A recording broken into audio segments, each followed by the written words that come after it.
ଗୋଟେ ମଣ୍ଡଳ କରିଥିଲି। ଏଇ ମଣ୍ଡଳଟା କରିଥିଲି ଅଭାବ ସଭାବ ଦେଇ ହଉ କିସ୍ତି ତ ଦେଇ ଚାଲିଛି। ତୁ ଏମିତି ଖରା ବେଳେ ଆସିକି ପହଞ୍ଚିଛୁ ଗୋଟେ ଲେଡିସ୍ ମୁଁ ଭାତ ବାଢିଛି ଖାଇ ମୁଁ ଏକିଟିଆ ଖାଇବି। ଗୋଟେ ଝିଅଟା ମୋର ଝିଅ ସମାନ ହବ। 2 ଜଣ ବସିକି ଖାଇଲେ ନା? ଆରେ ମୁଁ ତାକୁ ଡାକିଲି ମୁଁ କହିଲି ମାଟା ତୁ ଆ ନହେଲେ ଦିଗୁନା କିଏ ଅଛି ରେ ତାକୁ ଭାତ ମୁଠେଇ ଦିଅ ନହେଲେ ସେ ଖାଉ ଖରାବେଳେ। ମତେ ଫଟ୍ କିନି କହୁଛି କହିଲା ମୁଁ କଣ ତମ ବନ୍ଧୁ ବାନ୍ଧବ? ମୁଁ କହିଲି ହଉ ହଉ ମାଟା ତୁ ନହେଲେ ଆଜିଠାରୁ ମୋର ବନ୍ଧୁ ହେଇଯା। ଭାଇ ତାକୁ ଯେତେ ବୁଝେଇ ସେ କଣ ଗଲାନି। କହିଲା ବନ୍ଧୁ ହେମି ପଛକୁ ମୁଁ ଯିବିନି ପଇସା ନେମି।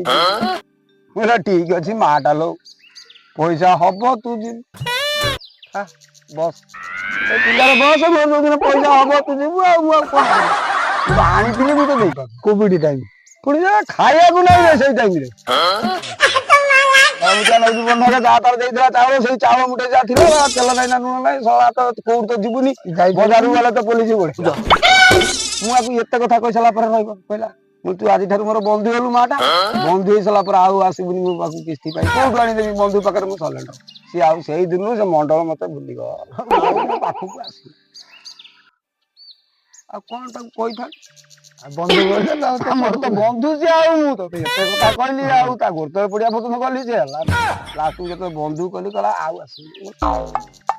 ଯାହା ହଉ ଭଗବାନଙ୍କ ଦୟାରୁ ମୋ ମଣ୍ଡଳ ଯାଇଛି ମୁଁ ବି ଶାନ୍ତିରେ ବର୍ତ୍ତମାନ ଦିଟା ସେଇ ଚାଉଳ ଦିଟା ପାଉଛି ଖାଉଛି ଚାଲିଛି ଏଇଆ ତ ଆଉ କଣ ଆଉ।